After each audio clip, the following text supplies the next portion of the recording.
On the axis in Figure 2, sketch a graph of the sphere's acceleration as a function of t. The sphere does not reach the ground during the time interval shown in the graph. The time th and acceleration values of g and negative g are indicated on the axes.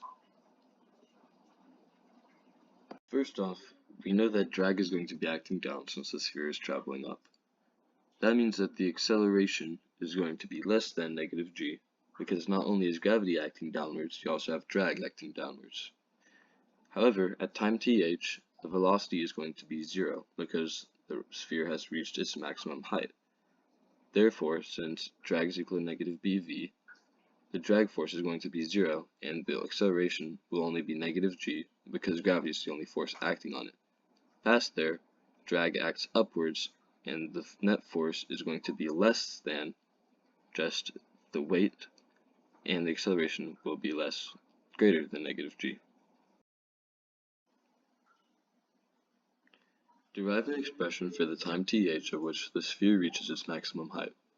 Express your answer in terms of b, m, v0, and physical constants as appropriate.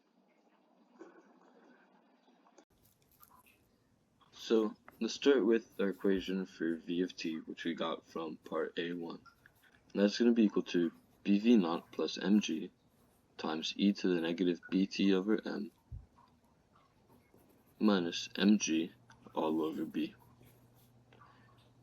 Now, we also know that v of th is equal to 0, because when the sphere is at its maximum height, the velocity will be 0. So, let's plug in th to v of t, and we know that it will be equal to 0. So 0 equals bv0 plus mg times e to the negative bth over m minus mg all over b. Okay, so next let's multiply both sides by b and add mg to both sides by bv0 plus mg times e to the negative bt over m on this side. And now let's divide both sides by bv0 plus mg. Sorry, I forgot to write the h for the th.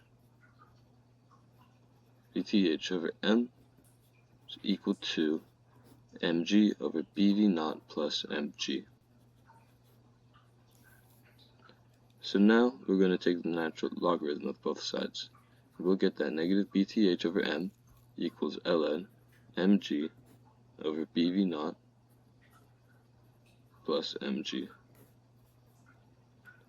Now multiply both sides by negative m over b.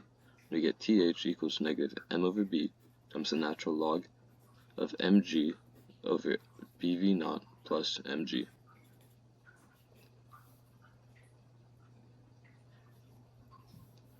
Now, what I'm going to show you here is you can put the negative inside the logarithm due to the property negative ln x equals ln x to the negative 1.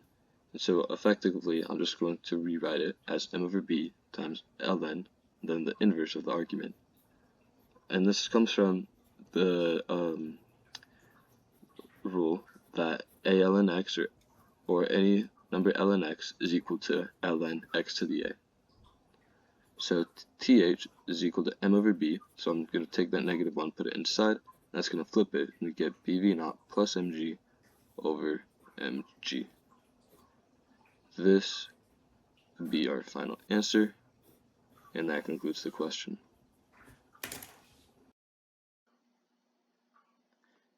That's all. Hope you guys enjoyed this video, and leave a comment down below on what you guys think I should do in the next one. Bye.